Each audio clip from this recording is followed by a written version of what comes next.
இந்தி திணிப்பு என்று சொன்னால் ஏதோ மொழியை மட்டும் திணிப்பதாக அர்த்தம் கிடையாது. இந்தி திணிப்பு என்று சொன்னால் அதோடு சேர்த்து அவருடைய கலாச்சாரத்தையும் நம் மீது திணிக்கிறார்கள். யாது முறை யாவரும் கேள்வி நாம சொல்றோம், எல்லாமே எங்க ஊரு தான் அப்படின்னு அவங்க சொல்றாங்க. அதை எதிர்த்து போரிட வேண்டும் என்பதற்காகத்தான் இன்றைக்கு இந்த புரட்சி தீ என்பது தமிழ்நாடு முழுவதும், ஏன்னா அன்னைக்கு நாம் ஏற்றி வச்சு கிட்டத்தட்ட 60 வருஷம் ஆச்சு. இன்றைக்கும் இந்தி திணிப்பு இருக்குது என்று சொன்னால் இன்னும் இருந்து கொண்டு தான் இருக்கின்றது. நமக்கு வைக்கக்கூடிய பேரெல்லாம் பார்த்தீங்கன்னா வாயிலே நுழைக்காத பேரை தான் மக்கள் திட்டத்துக்கான அந்த பெயரை ஒன்றிய அரசு இன்னைக்கும் வச்சுக்கிட்டு இருக்காங்க. சொல்றது என்ன, இதில் கையெழுத்து போடுங்க, இந்த பக்கம் கையெழுத்து போட்டீங்கன்னா அந்த பக்கம் உனக்கு பணத்தை தரேன், என்ன அந்த பக்கம் கையெழுத்து போடணும், மும்மொழி கொள்கையை ஒத்துக்கிட்டு கையெழுத்து போடுங்களேன் என்று சொல்லும்போது தான் தமிழ்நாட்டு முதலமைச்சர் சொன்னார், அப்படி தருவதாக இருந்தால் அது 10,000 கோடியாக இருந்தால் எனக்கு தேவையில்லை, எனக்கு இருமொழியே போதும் என்று நம்முடைய தலைவர்கள் எடுத்து சொல்கிறார்.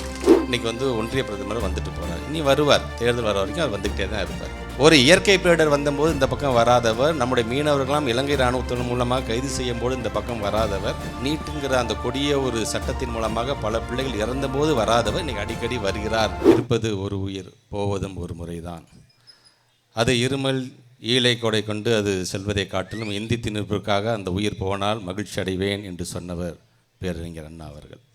அவருடைய வழியில் அன்றைக்கு மாணவர்களெல்லாம் சேர்ந்து எடுத்த ஒரு எழுச்சி புரட்சி தீ தான் இந்திய எதிர்ப்பு என்கின்ற அந்த மிகப்பெரிய ஒரு போராட்டம்.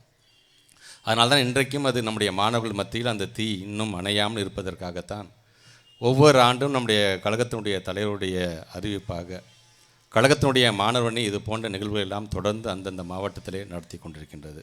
மாணவரணியை சார்ந்திருக்கின்ற தம்பிகளுக்கும் இந்த நேரத்தில் நான் நன்றியை தெரிவிக்கிறேன். நான் குறிப்பாக முத்தமிழர் கலைஞர் அவர்கள் தான் இந்த இந்தி திணிப்பை பற்றி சொல்லுவார்.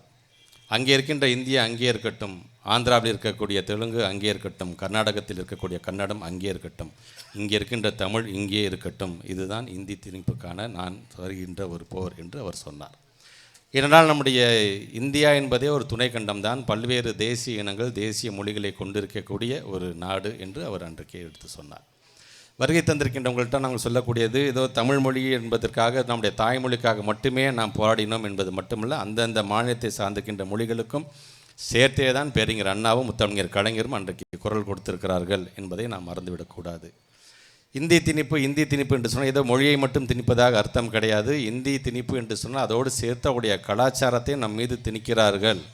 நாம் விழித்து கொள்ள வேண்டும் என்பதற்காகத்தான் தொடர்ந்து மாணவ பருவத்திலிருந்து நம்முடைய தலைவர்களும் அன்றைக்கு இருந்த மாணவர்களும் தொடர்ந்து அது சார்ந்து பல்வேறு கருத்துக்களை தொடுத்த வண்ணம் இருந்து கொண்டே இருந்தார்கள். யாது முறை யாவரும் கேள்வி நாம் சொல்கிறோம், எல்லாமே எங்கள் ஊரு தான் அப்படின்னு அவங்க சொல்கிறாங்க. அதை எதிர்த்து போரிட வேண்டும் என்பதற்காகத்தான் இன்றைக்கு இந்த புரட்சி தீ என்பது தமிழ்நாடு முழுவதும், ஏன்னா அன்னைக்கு நாம் ஏற்றி வச்சு கிட்டத்தட்ட 60 வருஷம் ஆச்சு. கிட்டத்தட்ட 1939 1965 வரைக்கும் நடந்த போராட்டத்தில் உயிர் நீத்தவர்களுக்காக இன்றைக்கு வீரவணக்கம் செலுத்துகிறோம் என்று சொல்வது கிட்டத்தட்ட 60 ஆண்டுகளை கடந்து தான் இன்றைக்கு மற்ற மாநிலத்திற்கெல்லாம் நாம் எதற்காக இந்த போரை தொடுத்தோம் என்பதே புரிய வருகிறது என்று சொன்னால், கிட்டத்தட்ட எதையும் முன்கூட்டியே சிந்திக்கக்கூடியவர்கள் யார் என்று சொன்னால் அது தமிழ் இனம்தான் என்பதை பறைசாற்றுகின்ற ஒரு நிகழ்வாகவும் இந்த நிகழ்வை நாம் பார்த்திட வேண்டும் என்பதற்காக சொல்கிறேன். இன்றைக்கும் இந்தி திணிப்பு இருக்குது என்று சொன்னால் இன்னும் இருந்து கொண்டு தான் இருக்கின்றது. நமக்கு வைக்கக்கூடிய பேரெல்லாம் பார்த்திங்கன்னா வாயிலே நுழைக்காத பேரை தான் மக்கள் திட்டத்துக்கான அந்த பெயரை ஒன்றிய அரசு இன்றைக்கும் வச்சுக்கிட்டு இருக்காங்க. ஏன் இங்கே இவ்வளோ பத்திரிகைக்காரங்க வந்திருக்காங்களே, ப்ரெஸ் சேவா போர்ட்டல் அப்படின்னு ஒன்று இருக்குது. அந்த ப்ரெஸ் சேவா போர்ட்டல் இன்றைக்கி நீங்கள் ஒரு பத்திரிகையை ஆரம்பிக்க வேண்டும் என்று சொன்னால் அதில் இந்தியில் நீங்கள் ஃபில் பண்ணணும், ஆங்கிலத்தில் நீங்கள் ஃபில் பண்ணணும், அது கூட பரவாயில்ல. இந்தியில் நீங்கள் ஃபில் அறம் அப்படிங்கிற ஒரு பெயரில் நீங்கள் ஒரு பத்திரிகையை ஆரம்பிக்க வேண்டும் என்று சொன்னால் அறத்திற்கு தகுந்தாற்போல் ஒரு மொழிபெயர்ப்பை நீங்கள் உருவாக்க வேண்டும் என்று சொன்னால் தமிழை காட்டிலும் அதுக்கு மொழிபெயர்க்கக்கூடிய வேறு எந்த மொழியும் அதுக்கான அர்த்தம் இல்லை என்று சொல்லுகின்ற அளவுக்கு நமக்கான தனித்திறமையை நாம் பெற்றிருக்கின்றோம். ஆக அறம் என்கின்ற பெயரில் நீங்கள் ஒரு பத்திரிகை ஆரம்பிங்க அப்படி ஆரம்பிச்சிட முடியாது. ஏன்னா அதுக்கான மொழிபெயர்ப்பே சரியான மொழிபெயர்ப்பே இந்தியில் கிடையாது. ஆக உங்களுக்கும் சேர்த்து தான் இன்றைக்கு நாங்கள் இது போன்ற ஒரு நிகழ்வுகளை நாங்கள் நடத்தி கொண்டிருக்கின்ற பொழுது வருகை தந்திருக்கின்ற உங்களுக்கும் எங்களுடைய நன்றிகளை தெரிவிக்க நான் கடமைப்பட்டிருக்கேன். ஒரு பள்ளிக்கல்வித்துறை அமைச்சராக தொடர்ந்து கிட்டத்தட்ட 3548 கோடி ரூபாய் இன்னமும் விடுவிக்காமல் இருக்கிறாங்க. 43 லட்சம் பிள்ளைங்களோட எதிர்காலம், 32,000 ஆசிரியர் பெருமக்களோட எதிர்காலம் அதில் அடங்கியிருக்கின்றது. சொல்கிறது என்ன, இதில் கையெழுத்து போடுங்களேன், இந்த பக்கம் கையெழுத்து போட்டிங்கன்னா அந்த பக்கம் உனக்கு பணத்தை தரேன், என்ன அந்த பக்கம் கையெழுத்து போடணும், மும்மொழி கொள்கையை ஒத்துக்கிட்டு கையெழுத்து போடுங்களேன் என்று சொல்லும்போது தான் தமிழ்நாட்டு முதலமைச்சர் சொன்னார், அப்படி தருவதாக இருந்தால் அது 10,000 கோடியாக இருந்தால் எனக்கு தேவையில்லை, எனக்கு இருமொழியே போதும் என்று நம்முடைய தலைவர்கள் எடுத்து சொல்கிறார். ஆக இப்படி நம்மளை வஞ்சிக்கக்கூடியது அரசியல் செய்கிறது எதுலெல்லாம் பண்ணுறாங்க பார்த்தீங்கன்னா, ஒரு பள்ளி கல்வித்துறை முதற்கொண்டு அரசியல் செய்யக்கூடிய ஒரு ஒன்றிய அரசு சமீபத்தில் நம்ம பார்க்குறோம் நம்ம இல்லையா. இன்றைக்கி ஒன்றிய பிரதமர் வந்துட்டு போகிறார், இனி வருவார், தேர்தல் வர வரைக்கும் அவர் வந்துக்கிட்டே தான் இருப்பார். ஒரு இயற்கை பேரிடர் வந்தபோது இந்த பக்கம் வராதவர், நம்முடைய மீனவர்களாம் இலங்கை இராணுவத்தின் மூலமாக கைது செய்யும் போது இந்த பக்கம் வராதவர், நீட்டுங்கிற அந்த கொடிய ஒரு சட்டத்தின் மூலமாக பல பிள்ளைகள் இறந்தபோது வராதவர் இன்றைக்கி அடிக்கடி வருகிறார், வந்துட்டு நிறையா பேசுவார். ஆனால் இந்தியை நாங்கள் திணிக்க மாட்டோம் மட்டும் ஒரு வார்த்தை கூட சொல்லவே மாட்டார் அவர். ஏன்னா அவங்களுடைய அஜெண்டா அது ஒன்றே ஒன்று தான். எப்படியாச்சும் எல்லாம் ஒட்டுமொத்தமாக இந்தியா மேப்பில் பாருங்களேன், எல்லா இடத்துலையும் ஆக்குப்பை பண்ணிக்கிட்டே வராங்க.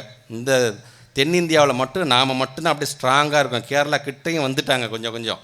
ஆனால் நாம் மட்டும்தான் தனித்தன்மையோடு இருக்கிறோம் என்று சொன்னால் அதுக்கு அடித்தளம் போட்டவர் யாருன்னு சொன்னால் இன்றைக்கி யார் யாருக்கெல்லாம் இன்றைக்கி நம்ம வீரவணக்கம் செலுத்தி கொண்டிருக்கின்றோமோ அந்த மொழிப்போர் தியாகிகள் கொடுத்த அந்த உரம் தான் இன்றைக்கும் இந்த தமிழ்நாட்டை தக்க வைத்து கொண்டிருக்கின்றது. தமிழ்நாட்டுக்கு மட்டுமல்ல, ஒட்டுமொத்த இந்தியாவுக்கே பன்முகத்தன்மை இருக்குது என்பதை உறுதிப்படுத்தியவர் யார் என்று சொன்னால் இன்றைக்கு உயிர் தியாகம் செய்து அந்த மொழிப்போர் தியாகிகள் தான்.